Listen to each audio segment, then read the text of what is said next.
یا کسی آسیبی وبا سے جان بچانے کا خواہش مند ہو تو پانی کے اندر کود پڑنا چاہیے۔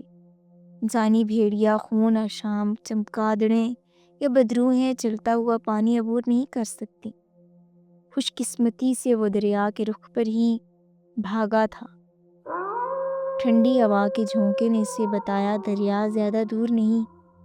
جیفرسن اسی سوچ میں مسلسل بھاگ رہا تھا کہ دفعتاً انسانی بھیڑیے کا پنجہ اس کے دائیں شانے پر پڑا اور اس کے شکاری کوٹ کا اتنا حصہ ادھڑ گیا۔ خدا رحم کرے، بلا کتنی نزدیک آ گئی تھی اور وہ بہتے ہوئے پانی کا شور سن رہا تھا۔ دریا 20-25 گز دور تھی۔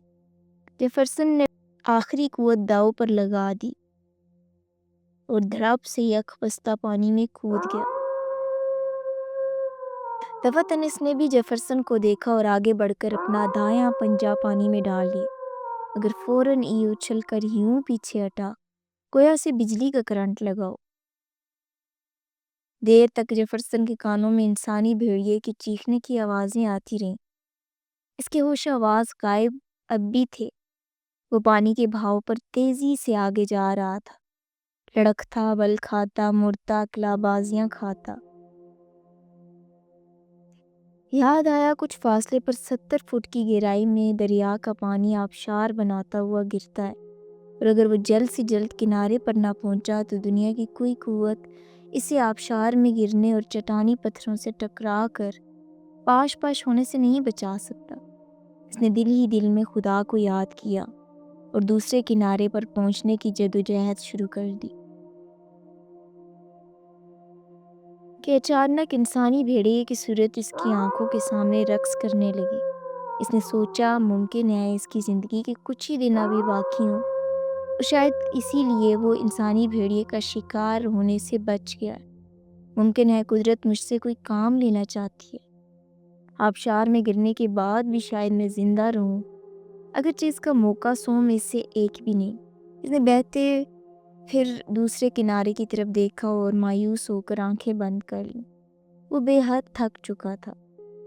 جب وہ آبشار کی لپیٹ میں آ کر پانی کی سفید شفاف چادر کے ساتھ ایک دم نیچے گرا تو یوں لگا جیسے آسمان کی بلندیوں سے یک لخت اسے زمین پر پھینک دیا ہو۔ موت کیا ہے؟ ایک گہری طویل نیند جس میں کوئی خواب نہیں۔ یکا یک جیفرسن کو زور سے چھینک آئی اور اس کا پورا جسم حرکت میں آ گیا۔ بے پناہ مسرت کا احساس اس کے رگ پہ دوڑ گیا۔ تو زندہ ہے؟ تو زندہ ہے؟ جیفرسن کچھ زیادہ پڑھا لکھا نہ تھا۔ نیکی بدی کا فلسفہ اس کی سمجھ سے بالا تر۔ وہ ہمت کر کے وہاں سے اٹھا۔ اس کی تمام ہڈیاں پسلیاں صحیح سالم تھیں، البتہ کمر میں کہیں اندرونی چوٹ کے باعث کچھ تکلیف تھی، مگر ایسی بھی نہیں اسے حرکت کرنے میں دقت ہوتی۔ وہ گڑھے سے نکلا اور چند قدم چل کر لمبی لمبی گھاس میں گر گیا۔ اب صبح صادق کا اجالا چاروں طرف پھیلنے لگا اور نسیم سحر کے جھونکے اس کی روح و جان میں ایک نئی قوت بھر رہے تھے۔ آسمان کا مشرقی افق گلابی سا تھا۔ دفعتاً اسے قریب کی ذی روح کی موجودگی کا احساس ہوا۔ اس نے آنکھیں کھول کر دیکھا، ایک درندہ اسے سونگھ رہا تھا۔ اس کے جسم میں لمبے لمبے بال تھے۔ جیفرسن کو خیال آیا کہ یہ ایک اور انسانی بھیڑیا ہے۔ اس نے جلدی سے کمر میں چمڑے کی پیٹی سے بندھا ہوا شکاری چاقو نکالا اور درندے کی گردن میں پوری قوت سے کھونپ دیا۔ ایک بار پھر وہ گھاس میں بے دم ہو کر گر پڑا۔ مارک کارٹر کا جھونپڑا، لکڑی کا بنا ہوا کیبن دور ہی سے دکھائی دے گیا۔ قصبے اور جنگل کی حد پر بنا ہوا تھا۔ کیبن کی چمنی سے دھواں بل کھاتا ہوا فضا میں اٹھ رہا تھا۔ خدا کے لیے مجھے بچاؤ مارک، جیفرسن نے نکاہت سے کہا۔ مارک کارٹر اسے سہارا دے کر کہیں اندر لے گیا اور جیفرسن نے دیکھا مارک کارٹر تیزی سے بڑھاپے کی طرف بڑھ رہا ہے۔ یہ پہلے سے زیادہ جھریاں تھی۔ کارٹر کا کہنا تھا کہ اس کا لڑکا کسی انسانی بھیڑیے کا شکار ہوا ہے اور اب تک وہ بھی ویسا ہی بھیڑیا بن چکا ہوگا۔ اس نے یہ کہانی جیفرسن کو بھی سنائی تھی اور سنگ دل جیفرسن نے اس کا خاصا مذاق اڑایا تھا۔ مجھے معاف کر دینا مارک، تم نے جو داستان مجھے مدت پہلے سنائی تھی وہ درست تھی، اور اب مجھے کوئی شبہ نہ رہا کہ تمہارے لڑکے کو جس درندے نے ہلاک کیا وہ انسانی بھیڑیا ہوگا۔ تو آخر کار تمہیں بھی یقین آ گیا۔ کیا تم نے میرے بیٹے کو دیکھا؟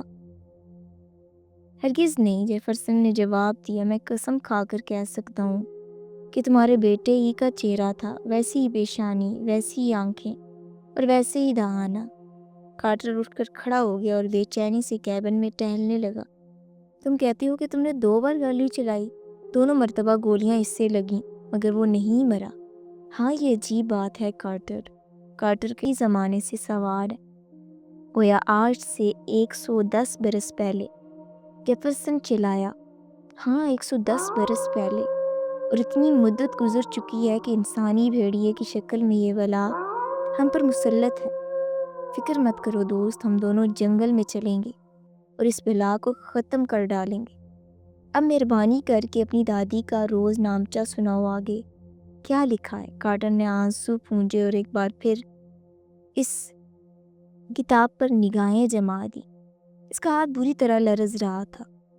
چچا ایڈم نے صنوبر کے ایک اونچے اور بڑے درخت کے پاس لمبی گھاس میں دبکے ہوئے تھے۔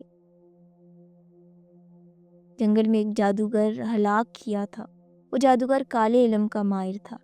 مرتے ہوئے میرے پردادا کو بدعا دے دی کہ تجھے بھیڑیا کھائے گا، اور پھر تو بھی بھیڑیا بن کر اپنے ہی خاندان کے کسی آدمی کو مارے گا، اور اس طرح کئی نسلوں تک یہ سلسلہ چلتا رہا۔ اس کتاب پر لکھا تھا کہ 14ویں کے بعد 15ویں، 16ویں یا 17ویں تاریخ کو بھی جنگل نہ جایا جائے۔ اگر اس دوران میں جانا پڑ جائے تو جنگلی گلاب یا لہسن کے پھولوں کا ہار گلے میں ڈال کر جائیں۔ انسانی بھیڑیے کا پنجہ ان پھولوں سے چھو جائے تو وہ فوراً جل کر راکھ ہو جائے گا۔ آدمی بہتے ہوئے پانی کی طرف دوڑے اور اس میں چھلانگ لگا دے۔ انسانی بھیڑیے پر بہتے پانی کو عبور نہیں کر سکتے۔ اس آخری ترکیب نے میری جان بچائی، جیفرسن نے کہا۔ یہ اور بات ہے کہ مجھے اس کے بارے میں کچھ پتہ ہی نہ تھا۔ میں نے بہت عرصہ پہلے صرف سنا تھا کہ اگر ایسا ہو تو دریا میں کود کر جان بچائی جا سکتی۔ اچھا یہ بتاؤ، تمہارے پاس چاندی کی کتنی مقدار ہے؟ کارٹر نے پوچھا۔ چاندی؟ جیفرسن نے ندامت سے کہا۔ بھلا میرے پاس چاندی کہاں سے آئی؟ میرے پاس گھر میں $20-25 کی رقم محفوظ پڑی ہوگی، کہو تو وہ لا دوں۔ اگر اس رقم میں چاندی مل سکے تو بہت خوب، کوئی $30 میرے پاس بھی ہیں۔ میرا خیال ہے $50 میں چاندی کی اتنی مقدار ہم خرید سکتے ہیں۔ اگلے 2 دن انہوں نے چاندی خریدنے اور کارتوس بنانے میں لگا دیے۔ مجھے اپنی اس 12 بور کی بندوق کو ہمیشہ افسوس رہے گا۔ ایک مدت سے وہ میرے قبضے میں تھی اور اس نے بے شمار جانور ہلاک کیے تھے۔ فکر نہ کرو جیفرسن، تمہاری بندوق ضرور وہیں کہیں جنگل میں پڑی مل جائے گی۔ کارٹر نے اس کی طرف محبت سے دیکھتے ہوئے جواب دیا اور پھر منہ پھیر کر کیبن سے باہر نکل گیا۔ جیفرسن نے اس کی آنکھوں میں آنسو دیکھ لیے تھے۔ یکا یک اسے خیال آیا وہ کتنا کمینہ اور کم ظرف ہے، اور اس 2 کوڑی بندوق کا صدمہ نہیں بھولتا۔ اور ادھر کارٹر اتنا شریف النفس کہ جس نے جوان بیٹے کی موت پر صبر کر لیا۔ 14ویں رات کا چاند مشرقی افق سے نکلا تو دونوں اپنے اس خطرناک مہم پر جانے کے لیے بالکل تیار تھے۔ بندوقیں کندھوں پر، جنگلی گلاب اور لہسن کے ہار اپنے اپنے گلے میں ڈالے اور دریا کی طرف روانہ ہو گئے۔ اب انہیں ایک جگہ سے دریا عبور کر کے دوسرے کنارے پر جانا تھا۔ بہاؤ کے الٹے رخ کوئی 5 میل دور جا کر کارٹر نے گھاس میں چھپی ہوئی ایک چھوٹی سی کشتی اور 2 چپو برآمد کی۔ جب وہ کشتی میں سوار ہو کر دوسرے کنارے کی طرف بڑھ رہے تھے تو ان کی دل کی دھڑکنیں تیز ہونے لگیں۔ دوسرے کنارے پر پہنچ کر کارٹر نے جیفرسن کی مدد سے کشتی گھسیٹ کر کنارے پر لگا دی اور لکڑی کی ایک لمبی سیخ کے ساتھ باندھ دی۔ اس کے بعد دونوں آگے پیچھے جنگل کے اس حصے کی طرف بڑھے جہاں صنوبر کا وہ آسیبی درخت گزشتہ 100 سال بلکہ اس سے بھی پہلے سر اٹھائے کھڑا تھا۔ کارٹر آگے تھا، جیفرسن پیچھے۔ جنگل میں کوئی زیرو نہ تھا، پرندے تک خاموش۔ ایسی ہوشربا خاموشی تھی جو انسان کے اعصاب بہت جلد شکستہ کر دیا کرتی ہے۔ یہ کائنات کتنی پراسرار اور انوکھی ہے۔ پھر وہ وہاں سے پلٹے اور جنگل کے اندرونی حصے کی طرف بڑھے۔ چاندنی درختوں کی شاخوں اور پتوں میں سے چھن چھن کر رہی تھی۔ عجیب و غریب سائے ادھر ادھر بکھرے نظر آنے لگے۔ اسی لمحے کارٹر نے گھوم کر جیفرسن کی طرف دیکھا اور جیفرسن اچھل پڑا۔ اس کے چہرے پر ہوائیاں اڑ رہی تھیں۔ پھر اسے یاد آیا کہ اگر کارٹر انسانی بھیڑیا ہوتا تو جنگلی گلاب اور لہسن کے پھولوں کا ہار کبھی نہ پہن سکتا، اور نہ چاندی کے کارتوس اپنی جیب میں رکھتا، اور نہ بہتے ہوئے پانی کو عبور کرنے کے قابل ہوتا۔ کیا بات ہے جیفرسن، بہت خوش نظر آتے ہو۔ اس نے عجیب انداز سے جیفرسن کو دیکھا۔ یہ انسی بالکل بے موقع اور بے میل تھی۔ میں سوچ رہا تھا کہیں تم خود ہی انسانی بھیڑیے تو نہیں۔ تو تم نے مجھے پہچان لیا، کارٹر نے سنجیدگی سے کہا اور اسے گھورنے لگا۔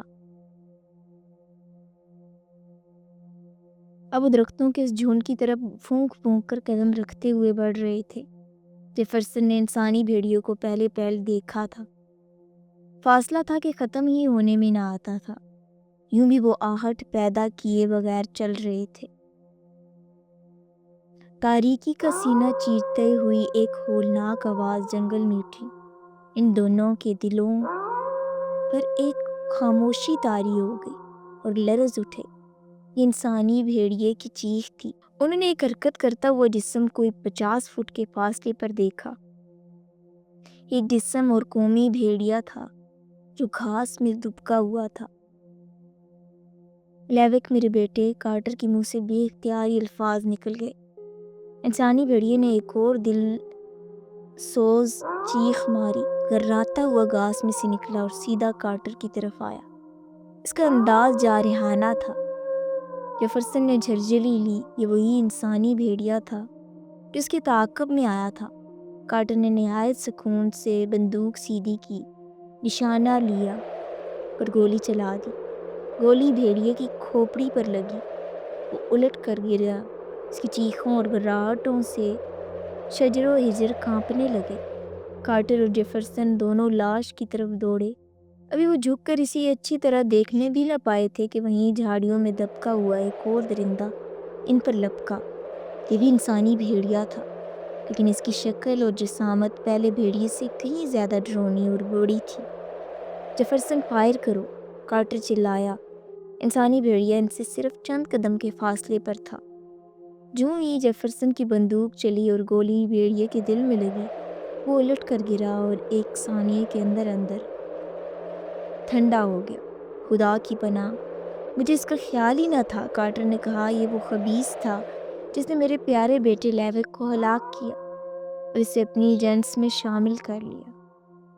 انہوں نے انسانی بھیڑیوں کی لاشوں کو گھسیٹا اور چاندنی میں لے گئے۔ یہ ایک عجیب دہشت انگیز منظر تھا۔ دیکھو دیکھو، یہ کیا ہو رہا ہے، جیفرسن خوف سے چیخا۔ اب بھیڑیوں کی لاشوں کے چہرے تبدیل ہو رہے تھے۔ پہلی لاش بھیڑیے کے بجائے نوجوان لیوک کارٹر کا مردہ جسم پڑا دکھائی دیا۔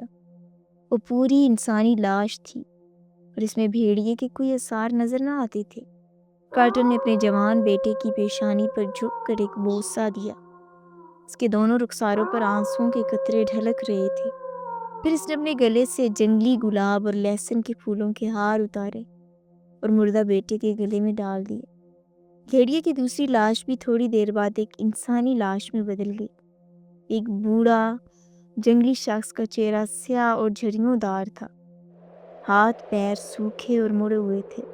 کارٹر نے کہا، شاید یہ وہی جادوگر ہے جس نے مرتے وقت ایڈم کارٹر کو یہ بد دعا دی تھی۔ ابھی وہ اس لاش پر نفرت کی نگاہیں ڈال ہی رہے تھے کہ وہ سیاہ راکھ کے ڈھیر میں تبدیل ہو گیا۔ مارک کارٹر گھٹنوں کے بل جھکا اور دیر تک اپنے بیٹے کے لیے مغفرت کی دعائیں مانگتا رہا۔ جیفرسن کی گردن بھی ادب سے جھکی ہوئی تھی۔ پھر انہوں نے لیوک کی لاش اٹھائی اور جنگل سے چلے۔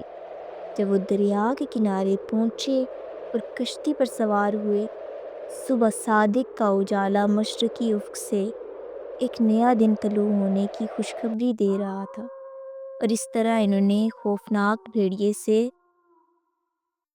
چھٹکارا پا لیا تھا۔ مزید ایسی کہانیاں سننے کے لیے میرے چینل کو سبسکرائب کریں۔ آپ کا بہت بہت شکریہ۔